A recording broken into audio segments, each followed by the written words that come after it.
Bab 273, Memeriksa Identitas. Kurang dari 2 menit kemudian, Jordan dan Pablo dalam perjalanan ke sini dengan SUV Cadillac. Pemuda itu melangkah keluar dari mobil dan menatap Jordan dengan senyum arogan dari putra seorang pria kaya yang merendahkan di wajahnya. Jordan, sepertinya kamu sudah lama merencanakan untuk memikatku hari ini. Kamu yakin aku akan datang untuk membawa bayi itu pergi, kan? Jordan memandangnya dan bertanya, apakah kamu datang ke sini sendiri, atau haruskah saya meminta seseorang untuk membawamu ke sini?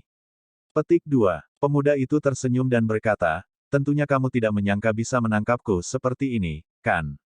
Saya bukan salah satu dari pecundang dari keluarga kaya yang biasanya Anda temui. Petik 2. Keluargamu benar-benar sesuatu. Anda telah mengerahkan begitu banyak orang dan begitu banyak mobil hanya untuk menangkap saya. Untungnya, saya juga tidak serendah itu. Petik 2. Suara helikopter tiba-tiba datang dari kejauhan, dan segera, sebuah helikopter hitam muncul di langit. Jordan langsung merasa ada yang tidak beres. Helikopter terbang pada ketinggian yang sangat rendah, dan segera, sebuah panah terbang keluar dari helikopter. Panah ini secara akurat mengenai mobil-mobil yang menghalangi pemuda itu. Setelah itu, dengan ledakan keras, mobil yang menghalangi pria itu langsung berubah menjadi puing-puing. Omong kosong. Semua orang di tempat kejadian tercengang. Pria itu tertawa dan berkata, Jordan Stelle, aku pergi sekarang, dan kau tidak akan pernah bisa menangkapku. Anda tidak akan pernah tahu mengapa saya melakukan ini. Haha, aku ingin kamu hidup dalam kesakitan selama sisa hidupmu, hahaha. Pria itu kembali ke dalam mobil dan segera pergi. Kejar dia, Salvatore berteriak, tetapi saat mereka akan bergerak, panah lain ditembakkan ke arah mereka. Itu diikuti oleh ledakan keras lainnya, dan percikan api berhamburan kemana-mana dengan segera. Jordan, keterampilan tempur mereka luar biasa. Lagi pula, mereka punya helikopter, dan tidak mungkin kita bisa mengalahkan mereka. Apa yang harus kita lakukan? Pablo bertanya. Jordan mengepalkan tinjunya. Dia tidak akan pernah membiarkan seseorang memprovokasi dia seperti ini dan lolos begitu saja. Tyler dikebiri karena dia tidur dengan Hailey. Caiden berhubungan dengan Hailey, jadi dia akhirnya menjadi tidak subur. Pria ini, yang telah menghamili Hailey dan menjadi ayah dari putri Hailey, hanya akan berakhir lebih buruk. Namun, ada helikopter yang membantu pria itu mengawasi situasi dengan cermat, jadi tidak mungkin mereka bisa melakukannya. Jordan tiba-tiba memikirkan sesuatu. Benda terbang aneh. Itu adalah pesawat ulang-alik UFO yang sebelumnya dia pinjam dari Elon Musk untuk membantu Arnold. Karena Musk berutang banyak uang kepada Steles, Jordan belum mengembalikan pesawat itu. Sebaliknya, dia terus menelepon Jordan untuk memintanya kembali karena pesawat ulang-alik itu juga bernilai banyak uang dan memiliki fungsi kamuflase yang sangat baik selain kemampuan terbangnya yang luar biasa. Itu lebih dari sekedar tiruan dari penampilan fisik UFO. Jadi bagaimana jika kamu memiliki helikopter? Aku punya UFO. UFO disembunyikan oleh Jordan di gudang bawah tanah Rose Garden Villa. Karenanya, dia dengan cepat kembali ke villa dan mengaktifkannya. Jordan, biarkan aku melakukannya. Pablo dimulai. Jordan berkata, Anda tidak tahu bagaimana mengendalikan pesawat ini. Aku bisa mengatasinya sendiri. Beritahu semua bawahan di depan untuk memberitahu saya tentang posisinya. Petik 2. Jordan segera menerbangkan pesawat berbentuk UFO di atas langit. Sebagai keturunan Steles, keterampilan seperti mengemudi dan menerbangkan pesawat adalah wajib agar Jordan bisa dengan cepat menerbangkan pesawat ini. Mereka yang pernah mengemudi atau mengendarai mobil listrik Tesla akan menemukan banyak fitur interior pesawat ini agak mirip. Kontrol pesawat, antarmuka, dan layar digital sebagian besar mirip dengan mobil Tesla. Jordan menerbangkan UFO, dan segera mengunci pria itu. Mobil itu saat ini melaju paling banyak 100 km per jam, yang tidak dapat dibandingkan dengan pesawat berbentuk UFO Yordania. Dengan wush, Jordan membawa UFO itu ke depan mobil pemuda itu. Brengsek, pria itu melompat kaget dan dengan cepat menginjak rem. Bang! Mobil itu bertabrakan dengan pesawat Jordan, menyebabkan semua airbag terlepas. Pria itu juga mengalami dampak tabrakan kolosal di dalam mobil dan pingsan. 20 menit kemudian, di gudang bawah tanah Rose Garden Villa. Salvatore memercikkan baskom berisi air dingin ke wajah pemuda itu. Pada saat ini, Pemuda itu diikat ke kursi, dengan semua gerakannya dibatasi. Pria itu mengemudi dengan kecepatan sekitar 110 km per jam atau lebih, dan dia tidak mengenakan sabuk pengaman pada saat bertabrakan dengan pesawat Jordan. Orang biasa mungkin akan dibawa ke rumah sakit, tetapi pria ini memiliki toleransi yang baik. Baskom berisi air sudah membuatnya sadar. Setelah sadar, orang pertama yang dilihatnya adalah Jordan. Jordan duduk di seberangnya, merokok dan memandangnya. Jordan, pria itu memanggil namanya sekali lagi. Jordan berkata, katakan padaku, bagaimana kamu tahu tentang aku? Perseteruan apa yang kamu miliki denganku? Petik 2. Pria itu terbatuk dan kemudian tertawa ketika dia berkata, "Hah, aku tidak membencimu. Aku murni menyukai istrimu yang cantik, jadi aku mempermainkannya. Apa masalahnya? Memukul." Salvatore menamparkan wajah pria itu. "Kamu punya permintaan kematian." Jordan melemparkan rokok itu ke tanah dan berkata dengan dingin, "Kebiri dia." Petik 2. "Iya." Salvatore segera mengambil pisaunya. Kali ini, pria itu berhenti tertawa dan langsung panik. "Jordan Stelle, apa kamu yakin berani menyentuhku?" Tanda seru. "Saya salah satu Howard dari DC.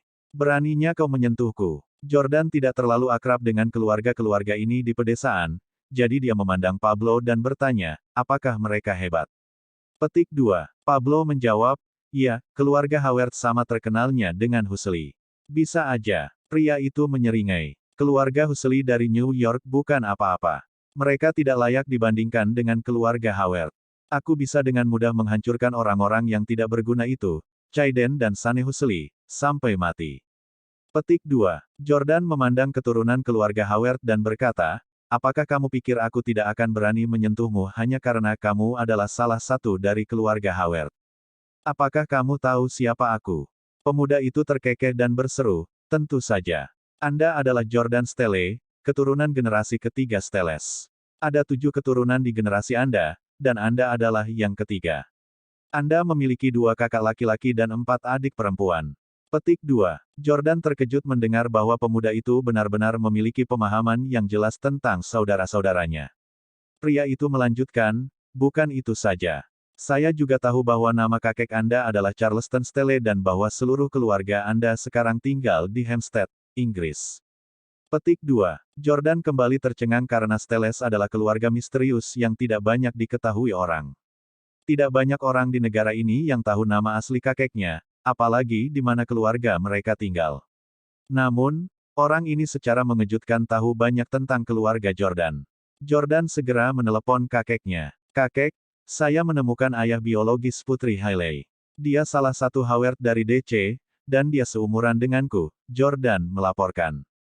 Charleston bertanya dengan sedih, dia adalah keturunan generasi ketiga dari Howard. Jika saya ingat dengan benar, ada 2 batang di generasi ketiga. Yang satu bernama Brett Howard, dan yang lainnya adalah Alex Howard. Kakek, apakah kita memiliki perseteruan dengan keluarga mereka? Anak ini tahu segalanya tentang keluarga kita, termasuk di mana kamu tinggal sekarang. Saya tidak berpikir kita harus membuatnya tetap hidup. Petik 2. Jordan berkata dengan dingin dengan jejak aura pembunuh di matanya. Yang mengejutkannya, Charleston buru-buru berkata, Jordan, kamu tidak boleh melakukan apapun padanya. Bab 274, mengirim Anda ke surga. Apa? Setelah mendengar kata-kata kakeknya, Jordan berkata, kenapa? Kakek, anak ini tahu identitas saya, dan dia bahkan tidur dengan istri saya. Dia jelas ingin mempermalukan Stelles. Keluarga Howard pasti memiliki dendam terhadap kami. Karena dia telah mendarat di tanganku hari ini, aku tidak bisa membiarkannya begitu saja. Charleston berkata, Jordan, jangan impulsif dulu. Keluarga Howard tidak membenci kita, tetapi jika mereka membenci kita, kurasa itu mungkin karena saudaramu, Jamie, menyebabkan beberapa masalah di negara bagian. Petik 2. Jangan sentuh keluarga Howard. Jika Anda benar-benar tidak tahan dengan penghinaan ini dan merasa perlu untuk menyentuhnya, kembalilah ke Inggris segera setelah Anda membunuhnya dan jangan pernah kembali ke AS. Petik 2. Mendengar kata-kata kakeknya, Jordan bertanya dengan kaget, apa? Aku tidak akan pernah bisa kembali lagi. Jordan tidak menyangka harga yang harus dibayar untuk menyakiti orang ini akan sangat mahal. Kakek Jordan belum pernah mengucapkan kata-kata itu sebelumnya. Apakah keluarga Howard begitu kuat? Jordan tidak percaya. Charleston berkata, keluarga Howard memiliki akar yang dalam di AS, dan karena keluarga kami sekarang secara bertahap ditarik dari negara ini, kekuatan kami di sana tidak dapat lagi dibandingkan dengan keluarga Howard. Petik 2. Keluarga Howard berbeda dari Huxley. Keluarga Huxley dapat berurusan dengan uang, tetapi keluarga Howard berbeda. Selain itu, ketika saya melakukan investasi di New York City beberapa dekade yang lalu, saya memiliki hubungan sepihak dengan kepala keluarga Howard, dan dia mengambil inisiatif untuk membantu saya.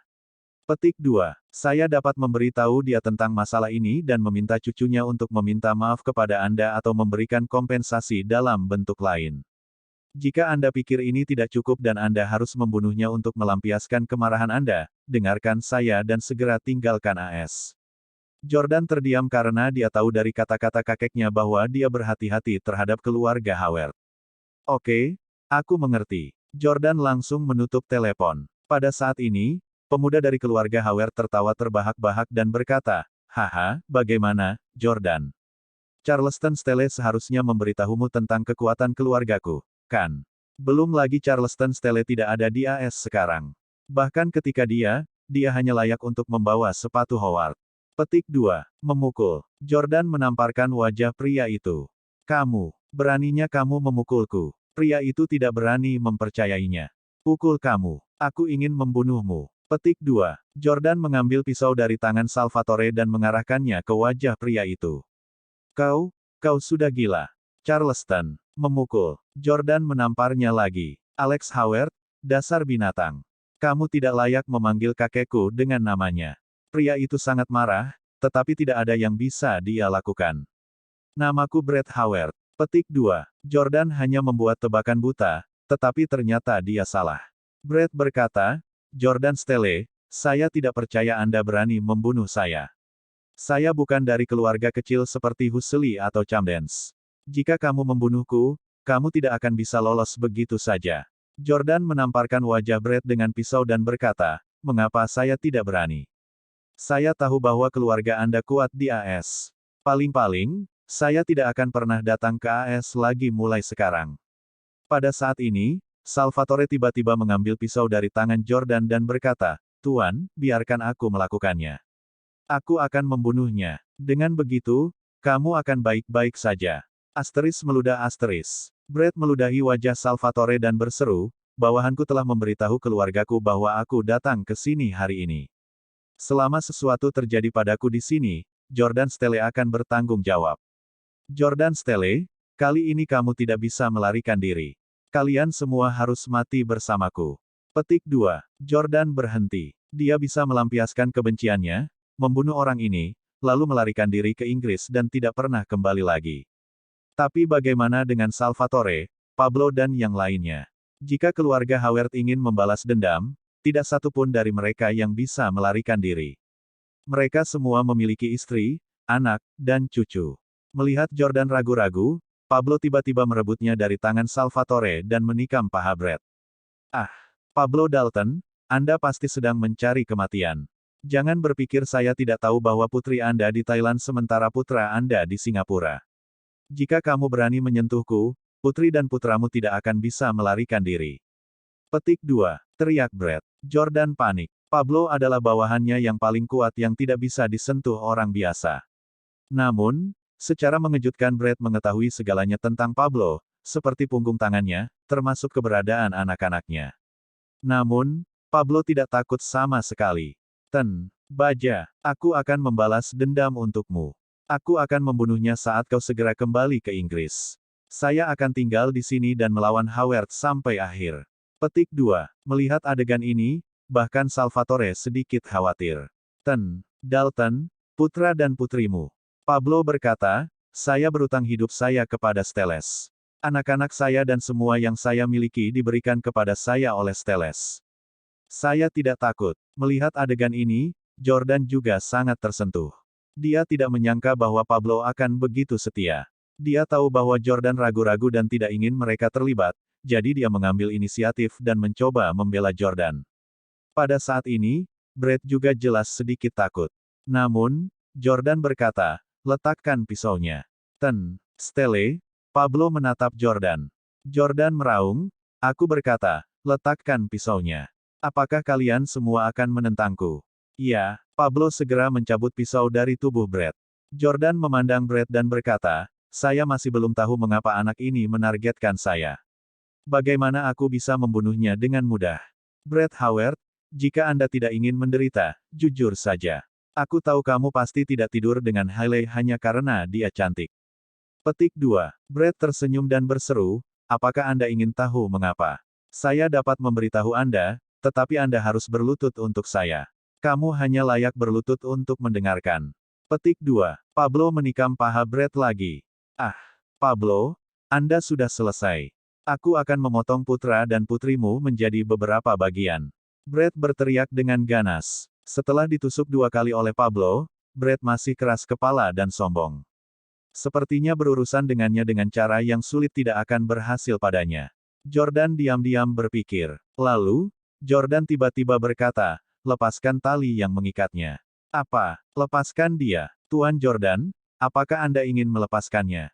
Pablo bingung. Brad tertawa dan berkata, tuanmu tahu apa yang benar. Apa yang kamu tunggu? Lepaskan talinya untukku. Pablo tidak punya pilihan selain melepaskan ikatan Brad. Setelah mendapatkan kembali kebebasannya, Brad perlahan bangkit.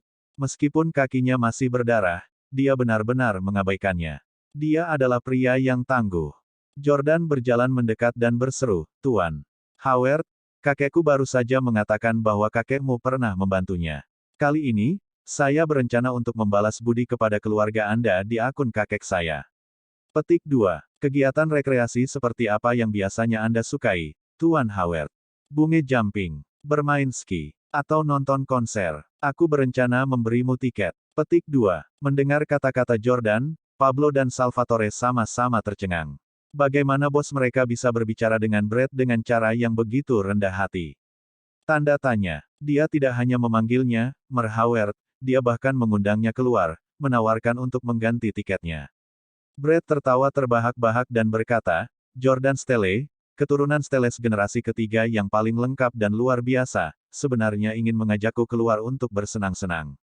Hahaha, aku tidak menyangka keluargamu akan berakhir seperti ini suatu hari nanti. Brad menepuk bahu Jordan dan berkata, Jordan, aku tidak seperti kalian playboy yang bersenang-senang dan bermalas-malasan setiap hari. Saya tidak tahu apa yang menyenangkan.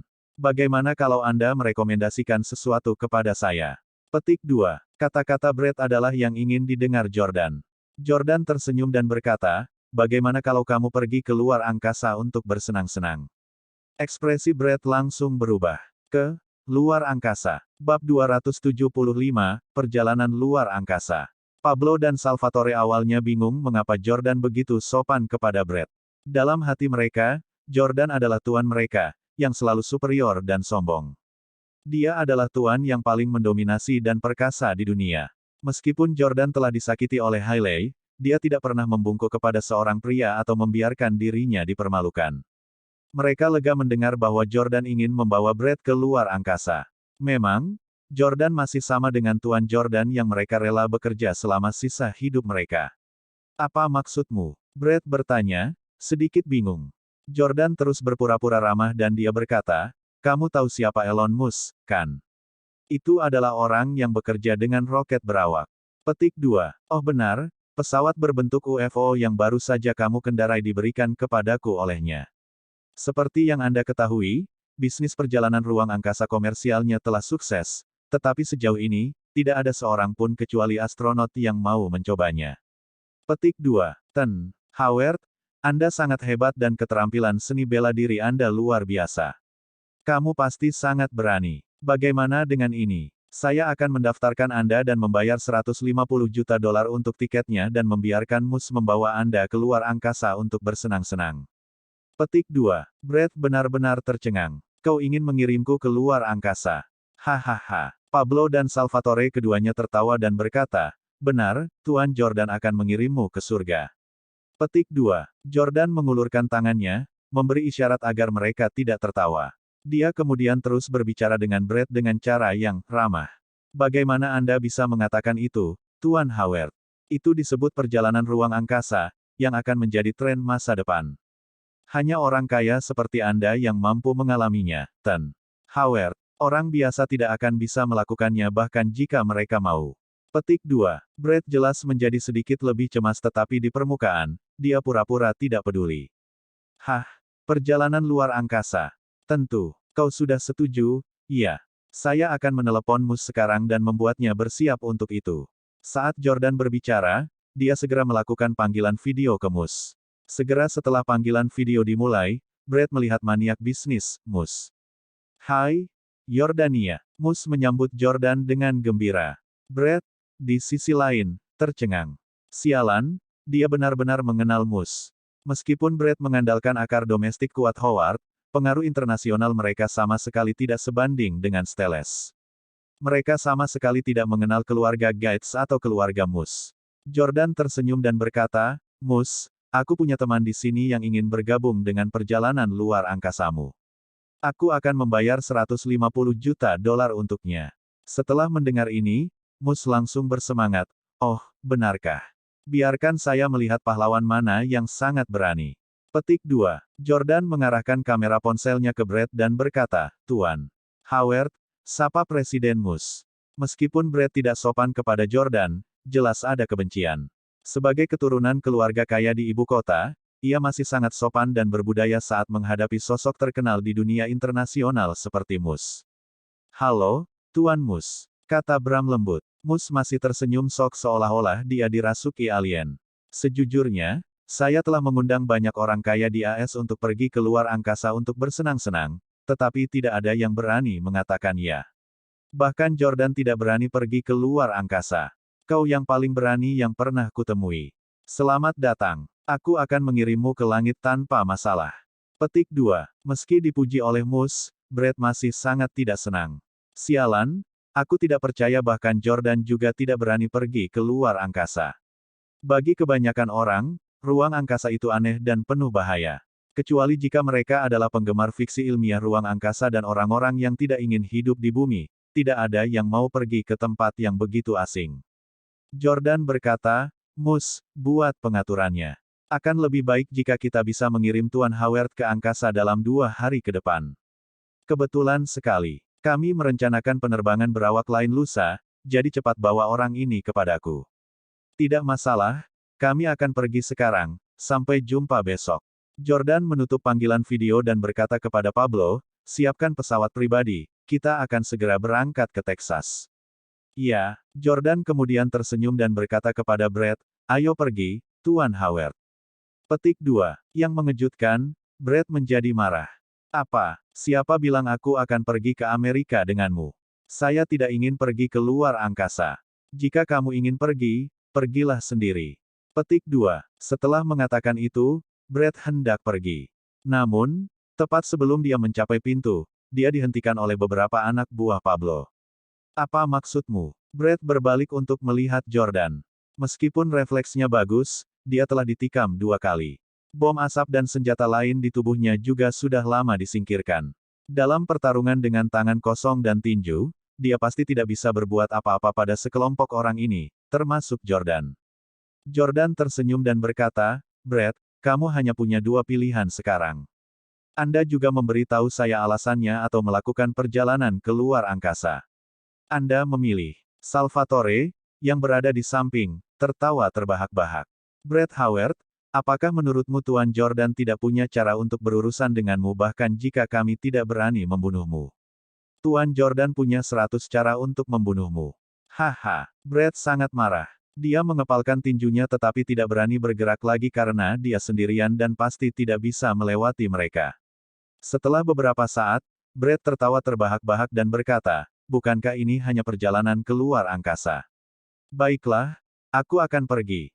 Tapi saya pikir Anda yang harus pergi ke luar angkasa untuk menenangkan diri karena istri Anda baru saja melahirkan tetapi bayinya bukan milik Anda. Hahaha. Tatapan Jordan seperti pisau dan dia berkata dengan dingin, ayo. Begitu Anda sampai di luar angkasa, alien tidak akan mengerti kata-kata Anda. Petik 2. Brett tiba-tiba menjadi bingung. Anda, ayo pergi. Jordan meraih Brett dan dengan paksa membawanya pergi. Tak lama kemudian, Jordan dan anak buahnya naik pesawat pribadi langsung ke Boca Chica. Itu adalah basis penelitian dan pengembangan perusahaan Mus di Texas, tempat yang sangat unik dan menampung berbagai versi pesawat ruang angkasa antar bintang di bumi sejauh ini. Jordan dan Brett sama-sama dikejutkan oleh pesawat luar angkasa dan roket di sini. Meskipun Brett berasal dari latar belakang keluarga yang baik, ia memiliki wawasan yang terbatas dan tidak tahu apa teknologi top dunia ini.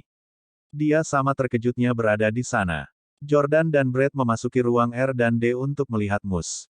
Mus dengan senang hati berjabat tangan dengan Jordan dan memeluknya.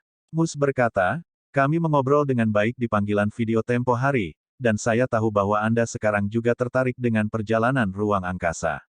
Dalam 10 tahun, saya akan mengirim setidaknya 1.000 manusia ke Mars, dan dalam 20 tahun lagi, jumlah ini akan naik menjadi 1 juta." Setelah itu, Mus berinisiatif untuk menjabat tangan Brett dan bertanya, "Howard, apakah Anda bersedia menjadi manusia pertama yang pergi ke Mars?" Brett menelan ludahnya dengan gugup. Ke Mars. Bab 276, Brett hancur. Selama penerbangan dari Orlando ke Texas, Brett bertahan dengan keras dan dengan sengaja berpura-pura tidak takut melakukan perjalanan luar angkasa. "Mengapa kita pergi ke Mars lagi? Berapa lama waktu yang dibutuhkan untuk pergi ke sana dan kembali?" tanya Brett. Elon Musk tersenyum dan menjelaskan, "Dibutuhkan 6 bulan bagi kita untuk pergi ke Mars, dan kita harus tinggal di sana selama 26 bulan setelah kita tiba." Petik 2. Brett mulai mengutuki hatinya dengan keras. "Apa yang akan kamu lakukan selama 26 bulan di Mars? Tidak ada wanita di Mars, dan tidak perlu berperang. Jangan bilang kau ingin membangun markas di sana. Aku akan kembali dalam seminggu." Mus tertawa dan berkata, "Tuan Howard, ini masalahnya, kita akan pergi ke Mars ketika kita paling dekat dengannya, tetapi begitu kita berada di sana, kita sudah akan sangat jauh dari bumi." Petik 2. Karena pertimbangan biaya ekonomi, kami harus menunggu sampai Mars paling dekat dengan bumi lagi sebelum kami bisa kembali. Ini akan memakan waktu 26 bulan untuk Mars untuk menjadi paling dekat dengan bumi lagi. Jadi, kami harus tinggal selama 26 bulan. Jordan menepuk bahu Brett dan berkata, "Tuan Howard, itu hanya sedikit lebih dari 2 tahun. Kamu masih sangat muda. Apa yang Anda takutkan? Anggap saja itu sebagai latihan."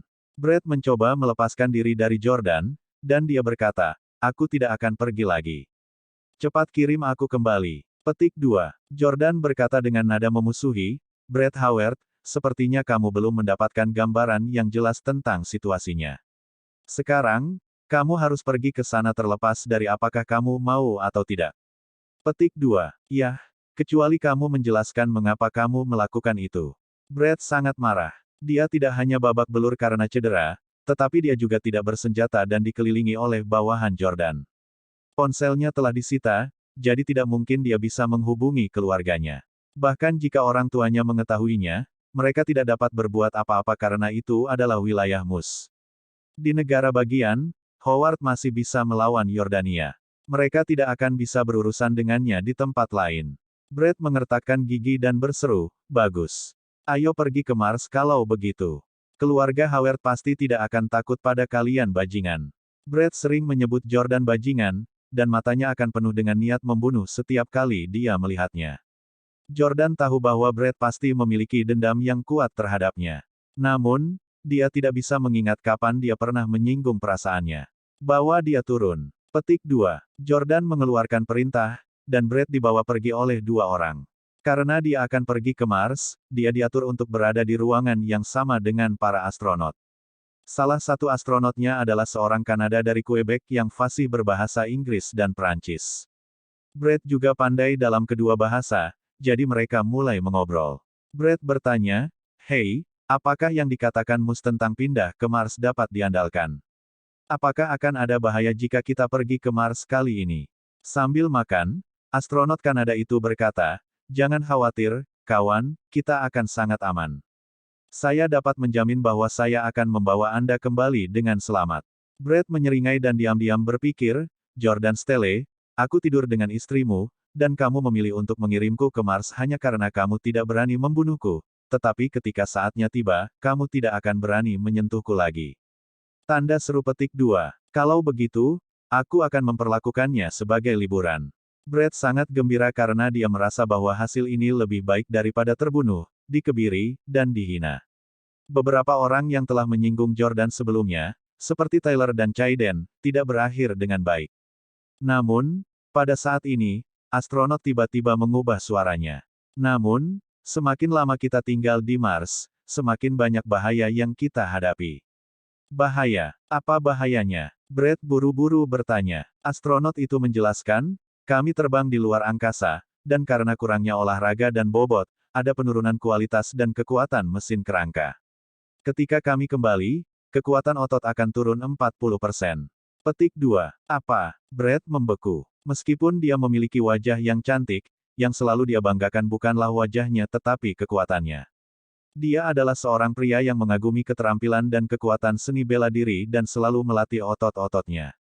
Namun, begitu dia pergi ke Mars dan kembali, semua kerja kerasnya selama bertahun-tahun akan sia-sia. Astronot itu melanjutkan, akan terjadi degenerasi otak yang serius karena terlalu banyak cairan akan menumpuk di otak jika kita terlalu lama berada di luar angkasa.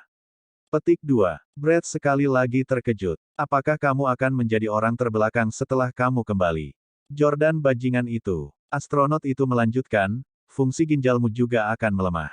Jika kamu punya pacar sekarang, kamu harus tidur dengannya beberapa kali lagi sebelum kamu berangkat ke Mars karena begitu kamu kembali, kamu akan menjadi impoten. Petik 2. Petik 2, petik 2. Brett sangat marah sehingga dia akan mengutuk dengan keras. Bahkan, Jordan juga mengatur astronot ini, yang sengaja meminta astronot untuk mengatakan sesuatu yang menakutkan untuk menakut-nakuti Brett. Memang, aku mengetahuinya. Dia pasti akan memberi saya waktu yang sulit karena saya menggertak istrinya. Brett diyakinkan oleh kata-kata yang dilebih-lebihkan itu.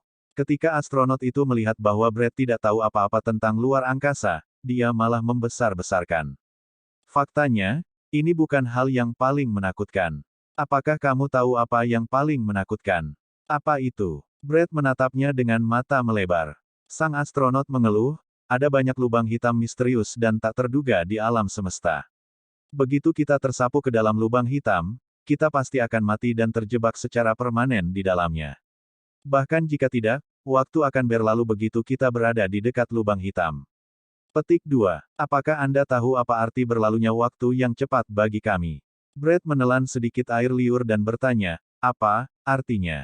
Astronot itu berkata, Anda pernah menonton film Interstellar yang diproduseri oleh Christopher Nolan, kan? Protagonis laki-laki pergi ke luar angkasa, dan ketika putrinya kembali, putrinya telah menjadi seorang wanita tua yang cukup tua untuk menjadi neneknya. Petik 2. Demikian pula, pada saat kita kembali, beberapa dekade mungkin telah berlalu di bumi meskipun kita telah tinggal di luar selama 2 atau 3 tahun. Petik 2. Dengan kata lain, keluargamu pasti sudah tua atau mati pada saat itu. Hei, kawan, sebelum kamu pergi, telepon orang yang kamu cintai. Ini mungkin panggilan terakhir. Petik 2. Brett benar-benar tercengang ketika mendengar itu. Tidak, kakek saya sudah berusia 70-an. Pada saat saya kembali, saya mungkin tidak dapat melihatnya atau bahkan orang tua saya pada saat saya kembali.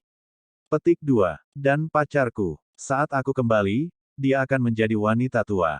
Dan adikku. Tidak, tidak, aku tidak bisa menerima semua ini. Aku tidak bisa pergi ke Mars. Petik 2. Terkadang, ancaman pembunuhan mungkin tidak berhasil untuk pria tangguh seperti Brett, yang dibesarkan di ketentaraan.